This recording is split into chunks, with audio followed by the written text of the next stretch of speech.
Pensão por morte. Ufa! Pensão por morte é um benefício devido ao conjunto de dependentes do segurado. E eu falo, vamos estudar pensão por morte pelo decreto, tá? Pelo decreto 3048 de 99, atualizado.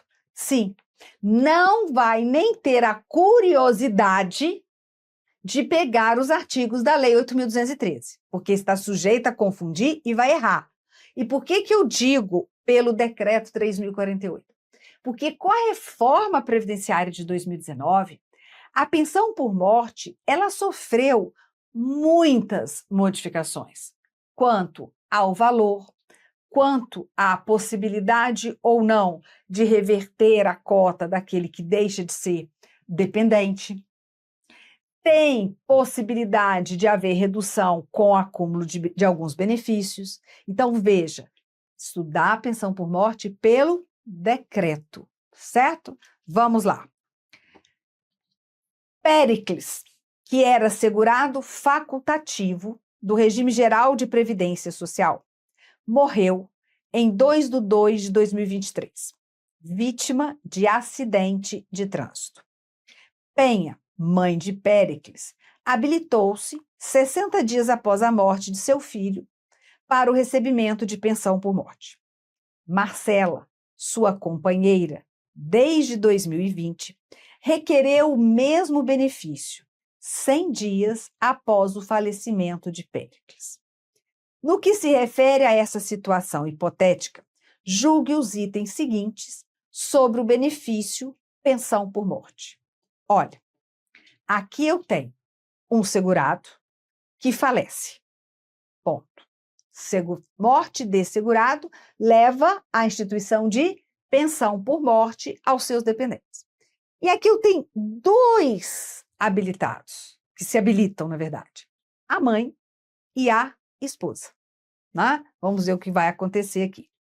Veja, havendo comprovação em processo judicial, a qualquer tempo, de simulação ou fraude na união estável, Marcela perderá o direito à pensão por morte, cabendo a cobrança dos valores recebidos indevidamente. Está correto. Marcela e qualquer cônjuge, companheiro ou companheira, que se comprovar a simulação, né, do casamento ou da união estável para fim de concessão, né, no futuro de benefício. Então, neste caso, está correto.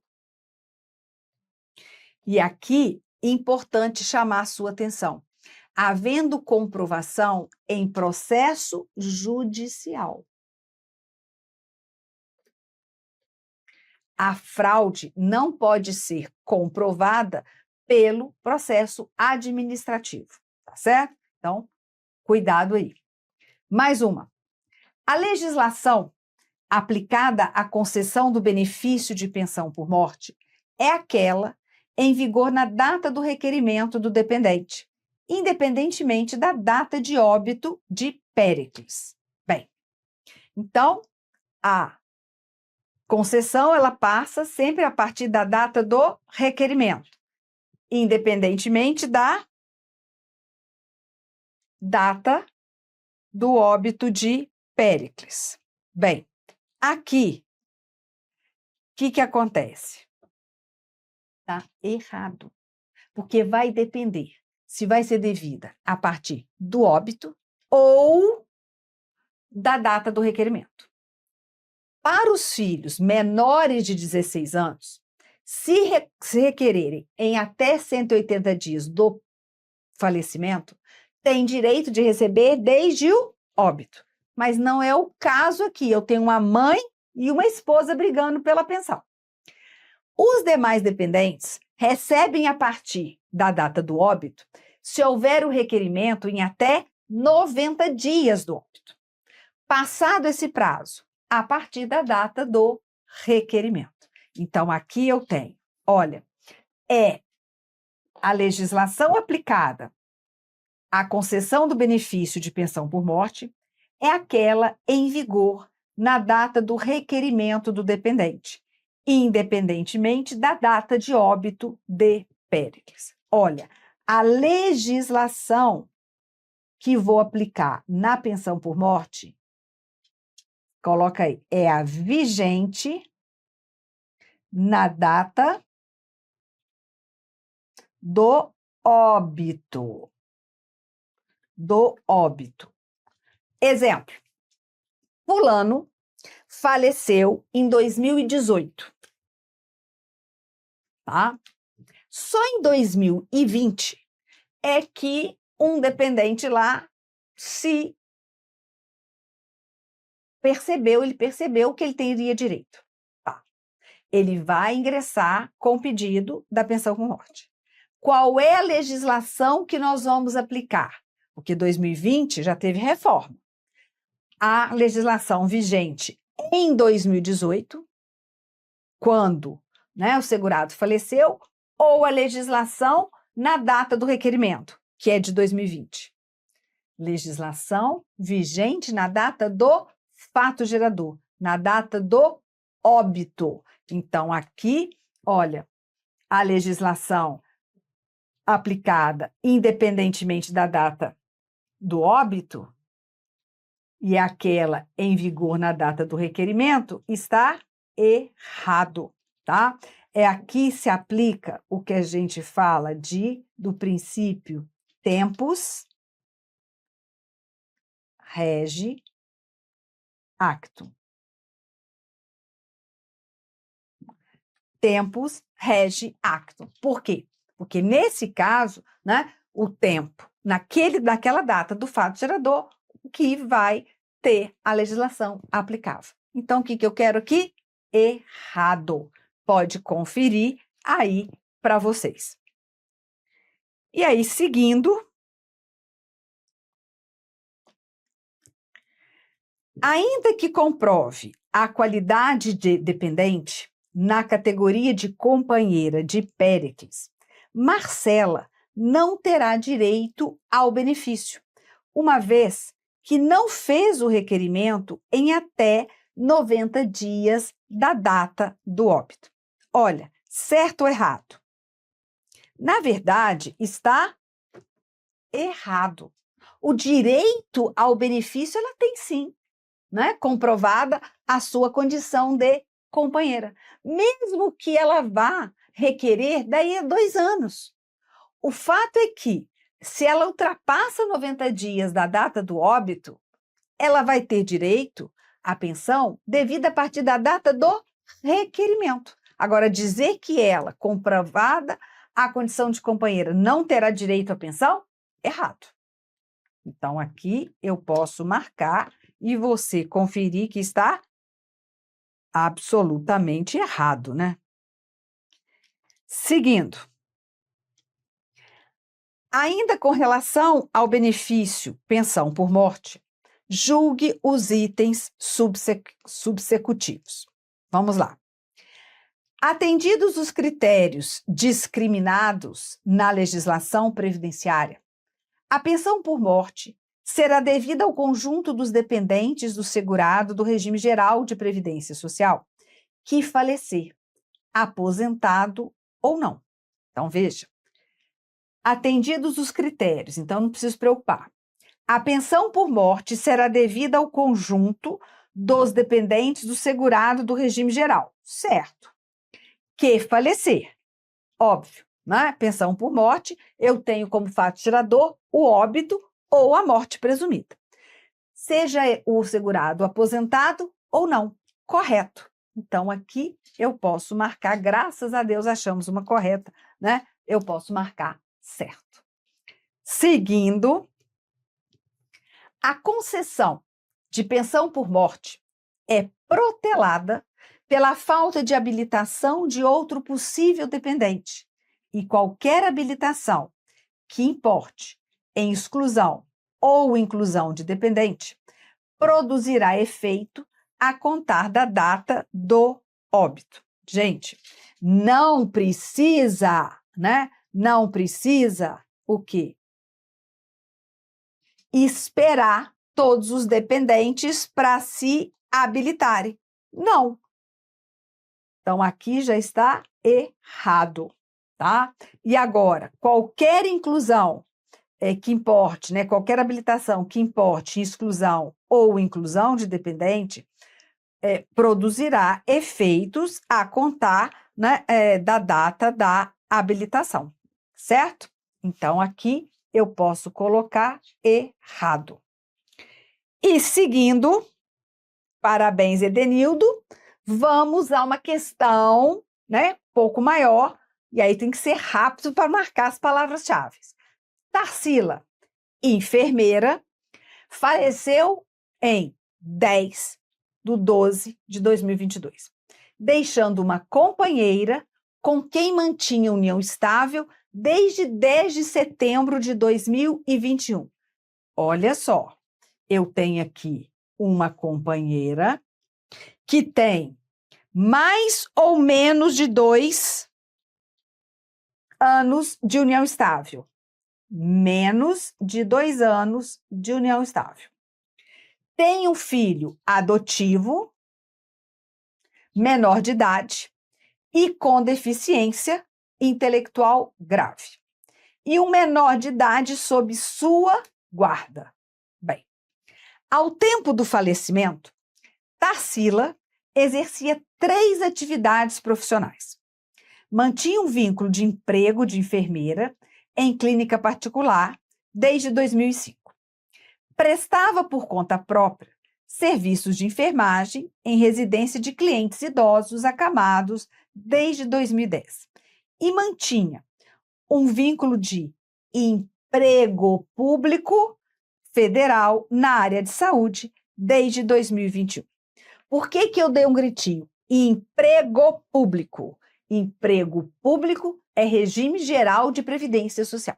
Então, nas 3 atividades que ela exercia, né, todas elas fazem a sua filiação obrigatória ao regime geral de previdência social. Agora vamos ver o que vai acontecer. Tarsila mantinha filiação e inscrição no regime geral de previdência social relativo a todas as atividades profissionais que exercia e havia recolhido tempestivamente as respectivas contribuições previdenciárias antes de falecer. Então, ela estava correta, tudo certo, né? A contribuição sobre as atividades, tudo certinho. Tá. Considerando a situação hipotética apresentada, com relação ao benefício de pensão por morte, devido aos dependentes de Tarsila, assinale a opção correta, conforme a emenda constitucional 103 de 2019 e a lei 8.213 de 91. Para tanto, considere que a sigla RGPS, sempre que empregada, refere-se ao regime geral de previdência social. Então, veja aqui, né? Nós temos uma grande história, e aí?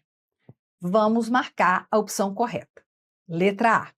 O menor que estava sob sua guarda, o menor que estava sob a guarda de Tarsila deterá a qualidade de seu dependente, por equiparação legal ao filho da segurada, presumida dependência econômica, enquanto o filho adotivo deterá a qualidade de seu dependente tão somente se a condição de deficiência tiver sido reconhecida previamente ao óbito da segurada por meio de avaliação biopsicossocial realizada por equipe multiprofissional e interdisciplinar. Gente, é muito erro numa alternativa só.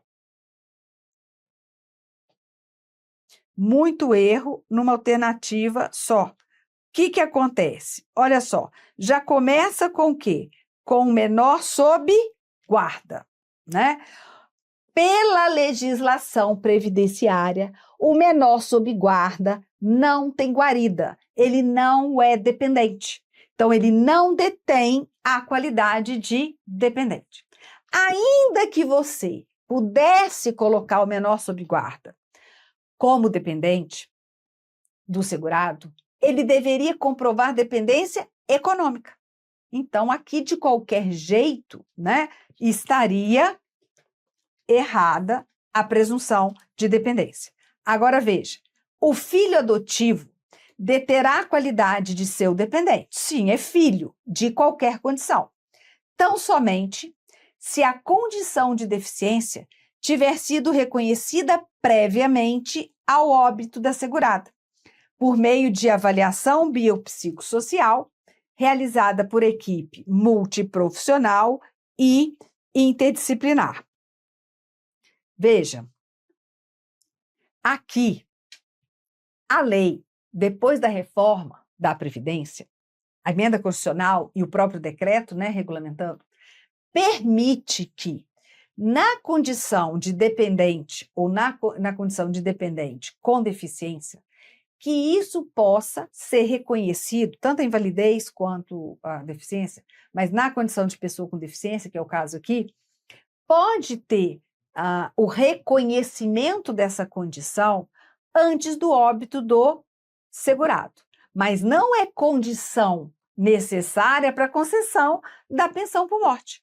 Então, quando esse filho com deficiência requerer a pensão, se não tiver havido o reconhecimento antes do óbito, não há problema. Ele vai passar pela avaliação biopsicossocial neste momento, tá bom? Então, letra A, incorretíssima. Letra B. A companheira de Tarsila deverá ser habilitada como dependente. Olha, companheira dependente de primeira classe. E fará jus à percepção da pensão por morte vitalícia no regime geral de previdência social, relacionado aos 3 regimes previdenciários da falecida. Primeiro, pensão por morte vitalícia. Em toda a história, ninguém conta quantos anos tinha a companheira de Tarsila. Então, aqui, eu já nem preciso me preocupar, né, se tem ou não tem, qual é o período. Não. Por quê? Porque para ter uma pensão vitalícia, o que é necessário? Que o segurado, na data do óbito, tenha, no mínimo, 18 contribuições e 2 anos de casamento ou união estável. No caso da vitalícia, a companheira ou companheiro, cônjuge, tem que ter 45 anos ou mais na data do óbito. Em momento algum se falou em idade aqui. Então, eu já sei que a letra B está incorreta, tá? Porque eu nem sei qual é a idade de Tarsila. E mais ainda, Tarsila, ela mantinha uma união estável com menos de 2 anos. Não fala qual foi a forma de falecimento, né, de Tarsila, para poder ser acidente e não precisar de tempo de contribuição e de tempo de união estável. Não se fala. Então, eu tenho certeza que a letra B não tem como ser correta. Concorda? Letra C. O valor da pensão por morte de Tarsila, a ser partilhado entre todos os seus dependentes, deverá corresponder a 100% da aposentadoria a que ela teria direito se na data do óbito estivesse aposentada por incapacidade permanente, observado o limite máximo de benefícios do regime geral de previdência social. Certo? Errado. Para ser 100%, eu tenho que ter 5 dependentes. Ou então, peraí, porque agora eu vou voltar atrás do que eu falei. Ou então, um dependente que seja inválido ou com deficiência. No caso aqui, quem são os dependentes de Tarsila? A companheira e o filho adotivo. Mas esse filho adotivo, olha só, ele tem deficiência intelectual. Então, mesmo eu tendo 2 dependentes, tá? Só 2 dependentes, o fato de ter um com deficiência intelectual, mental ou grave, né, faz com que o valor da pensão seja, sim, de 100% do valor da aposentadoria que ela poderia ter, né, na data do óbito por incapacidade permanente. Então, aqui, realmente, correta é a letra C. Quase que eu erro, não é mesmo? Letra D. O valor da pensão por morte de Tarsila, a ser partilhado entre todos os seus dependentes, deverá corresponder a uma cota familiar de 50%, acrescida de 40% para o valor que supere o limite máximo de benefícios do regime geral. Esse aqui, o examinador bagunçou geral, mas ele chama a atenção daqueles que ouviu o passarinho cantar e não sabe onde, porque tem assim, uma cota familiar de 50%. Agora, acrescida de 40% para o valor que supere o limite máximo? Não, porque a pensão por morte no regime geral não pode superar. Tá? Então, não tem como a letra D ser correta. Mas vamos à letra E. Nenhum dos 3 dependentes de Tarsila. Que 3 dependentes de Tarsila que ela tem? Que 3 dependentes? Não, ela só tem a companheira e o filho dela. Então, olha, nenhum dos 3 dependentes eu já aperto. Tá? Poderá receber mais de uma pensão à conta do regime geral, sendo permitida apenas a opção pela pensão mais vantajosa ou pelo acúmulo, com a pensão específica derivada do vínculo previdenciário relativo ao emprego público de Tarsila. Tudo errado. Primeiro, Tarsila tem 2 dependentes. Menor sob guarda está descartado. Segundo, aqui fala que não pode ter mais de uma pensão paga pelo regime geral. Pode.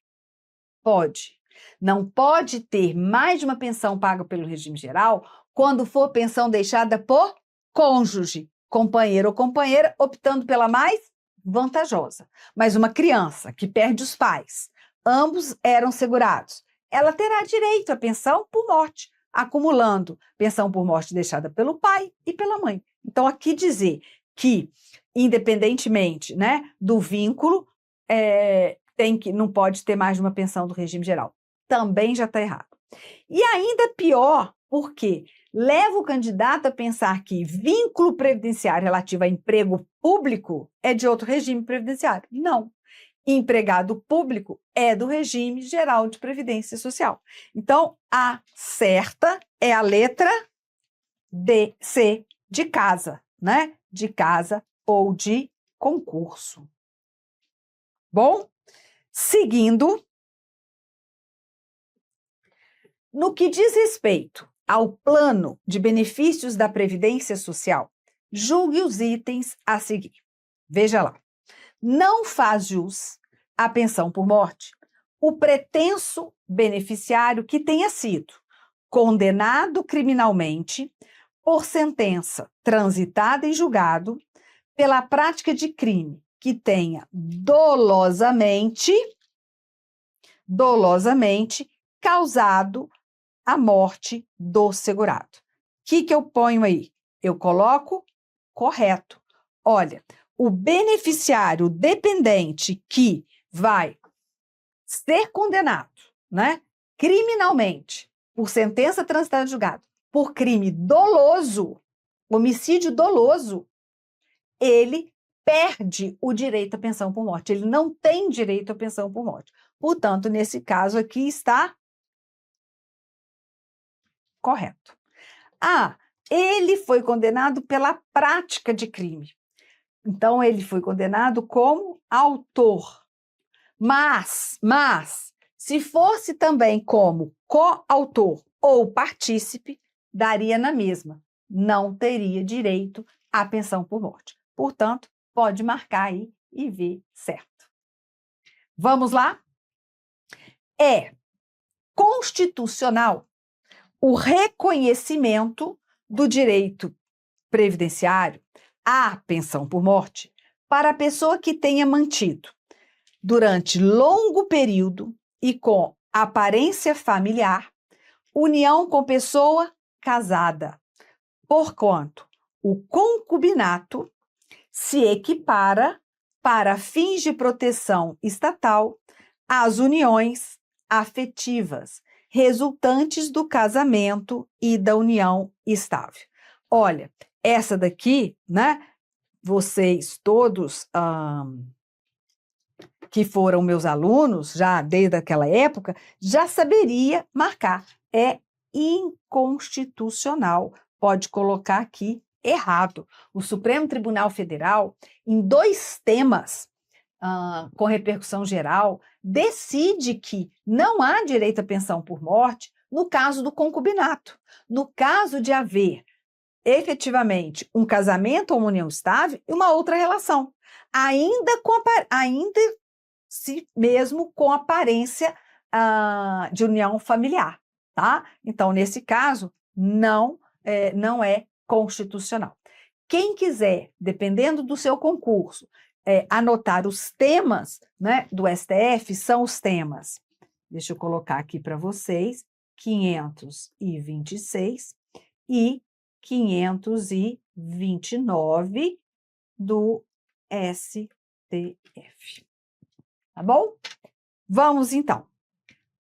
Pensão por morte, bastante questões, variadas, dependente, novo valor, lógico que ia cair, né, o novo valor da pensão por morte, por conta mesmo da reforma previdenciária, aplicação da lei para concessão da pensão por morte. Qual lei? Então, é a lei vigente na data do óbito e não na data do requerimento, certo? Ficamos por aqui com pensão por morte.